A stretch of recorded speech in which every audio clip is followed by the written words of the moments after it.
¿Qué tal si esa imagen que tenemos de los neandertales, la del ser tosco que solo gruñía, está completamente equivocada?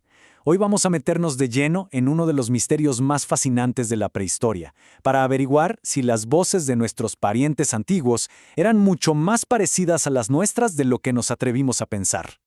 A ver, imaginemos esta escena por un momento. Estamos en la entrada de una cueva. Es de noche, en pleno paleolítico. Y de repente, desde adentro, una voz clara advierte: no entres solo, espera al grupo, hay peligro. Es un mensaje complejo, ¿no? Es una advertencia que puede salvar una vida. Ahora, acá viene la gran pregunta. ¿Y si esa voz fuera la de un neandertal? Solo la idea ya choca con todo lo que nos han contado sobre los cavernícolas. Así que vamos a explorar la evidencia, a ver qué tan cerca de la realidad podría estar esa escena que imaginamos. Muy bien, empecemos por el principio. Lo primero es romper con uno de los mitos más persistentes de todos, la idea de que en el Paleolítico Medio la comunicación era poco más que gruñidos y gestos, casi como una caricatura. La realidad, como vamos a ver, era mucho más sofisticada. Para que nos hagamos una idea, viajemos un poco en el tiempo. El Paleolítico Medio va más o menos desde hace 300.000 hasta unos 40.000 años.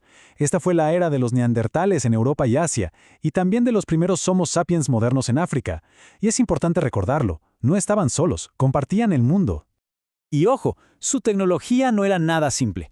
Esta es la época de la famosa industria musteriense, una técnica para hacer herramientas de piedra súper especializadas. Y esto requería dos cosas. Primero, una planificación compleja y segundo, algo que es clave, transmisión cultural. O sea, se enseñaban unos a otros cómo hacerlo. Y acá es donde el mito del gruñido empieza a hacer agua por todos lados. ¿De verdad es posible enseñar a tallar piedra con esa precisión, con esas técnicas tan elaboradas, solo con gestos y sonidos básicos? ¿O se necesita algo más? Quizás un lenguaje mucho más avanzado. Pero claro, ¿cómo se puede probar que hablaban si las palabras no se fosilizan? Bueno, los científicos tuvieron que ponerse creativos y buscar pistas en otros lugares. Y la evidencia más fuerte viene de lo que sí se conserva con el tiempo, los huesos y los genes. Los paleoantropólogos se han convertido en verdaderos detectives del cuerpo. Analizan, por ejemplo, la forma del cráneo para deducir la posición de la laringe. Buscan las marcas que dejan en el interior del cráneo las áreas del cerebro dedicadas al lenguaje y se concentran en dos piezas clave, un huesito diminuto y un gen muy particular. Una de las pistas más increíbles es el hueso yoides. En el yacimiento de Quevara, en Israel, se encontró un yoides neandertal y es prácticamente idéntico al nuestro. Este hueso es fundamental, porque es el ancla de la lengua y la laringe. Sin él, es imposible articular la enorme variedad de sonidos que se necesitan para hablar. Y por si fuera poco, tenemos la genética. Resulta que neandertales y humanos modernos compartimos la misma variante del gen FOP2. Este gen está directamente relacionado con la capacidad para el habla y el lenguaje. O sea, tenían el equipo físico y la base genética para un lenguaje complejo. La máquina para hablar ya estaba ahí. Ok, tenemos los huesos, tenemos los genes, pero ¿qué hay de la cultura? Porque si la evidencia física es fuerte, lo que vamos a ver ahora es todavía más revelador. Porque las palabras no fosilizan, es cierto, pero las ideas sí pueden hacerlo, a través de los símbolos que dejaron. Y aquí está la clave de todo. No podemos escuchar lo que decían, pero sí podemos ver sus ideas hechas objeto. Los arqueólogos buscan cosas que significan algo más allá de su uso práctico, y el Paleolítico Medio está lleno, pero lleno de ellas. El ocre es un ejemplo perfecto. No es que simplemente lo encontraban y ya, lo seleccionaban cuidadosamente por su color rojo intenso. Luego lo procesaban, lo trabajaban para hacer una especie de lápices o ceras, y finalmente lo usaban. Esto no es simple decoración, esto es comunicación en estado puro. El color rojo seguramente transmitía mensajes sobre quiénes eran, a qué grupo pertenecían, ideas complejas. Y la cosa no termina ahí, ¿eh? Hay evidencia de que enterraban a sus muertos de forma intencional, a veces con un significado ritual. Encontramos adornos, como collares hechos con conchas perforadas. Y algo que dice muchísimo de ellos: cuidaban a los enfermos y a los ancianos del grupo. Todo esto necesita un sistema de creencias y normas sociales que para existir requiere de un lenguaje para ser enseñado y compartido. Entonces, ¿cómo unimos todas estas piezas? Si juntamos la evidencia física con la cultural, la imagen que aparece no es la de un lenguaje simple, es algo mucho, mucho más rico. Lo que los expertos proponen es que usaban un lenguaje que llaman multimodal. ¿Qué significa esto? Pues que no dependían solo de la voz.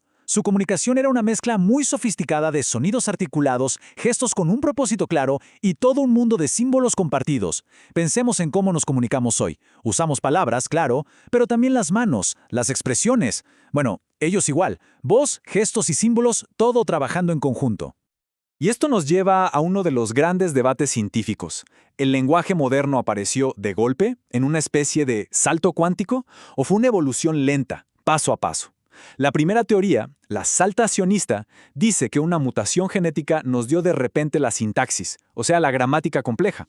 Pero la evidencia arqueológica que vimos parece apoyar más la segunda idea, que las capacidades para el lenguaje se fueron construyendo a lo largo de cientos de miles de años. Entonces, ¿dónde estamos parados hoy? Bueno, el consenso científico se inclina hacia un punto medio. Está bastante claro que los neandertales tenían un lenguaje, con vocabulario y con una estructura. La gran pregunta que sigue abierta, el debate actual, es si su gramática, su sintaxis, era tan compleja como la nuestra, con esa capacidad de crear frases casi infinitas. Y claro, esa pregunta nos deja con una reflexión final e importantísima. Si ellos ya tenían una comunicación tan avanzada, ¿qué es exactamente lo que hace tan especial al lenguaje humano moderno? La respuesta que dan muchos lingüistas es una palabra que suena complicada, pero la idea es simple. Recursividad. Es la habilidad de meter una idea dentro de otra. Es la diferencia entre decir, el cazador ve la manada, y poder construir algo como, el cazador, ese que viste ayer, cree que la manada va a cruzar el valle, pero solo si el río baja. Es esa capacidad de anidar ideas lo que nos da una creatividad infinita en el lenguaje. Muy probablemente, el Paleolítico Medio fue el gran escenario de esta transición. Fue el momento en que el lenguaje se graduó, por así decirlo. Dejó de ser solo una herramienta práctica para sobrevivir y se convirtió en una tecnología de la mente, una herramienta para planificar el futuro, para crear mitos, para reforzar quiénes somos como grupo. Al final del día, hay que olvidarse de esa imagen de la edad de los gruñidos. Esa época fue en realidad el momento en que nuestras voces, las de los sapiens y las de los neandertales, empezaron a tejer los mundos de símbolos, de historias y de significados que hoy llamamos cultura. Y cerramos con esto, con una idea para reflexionar.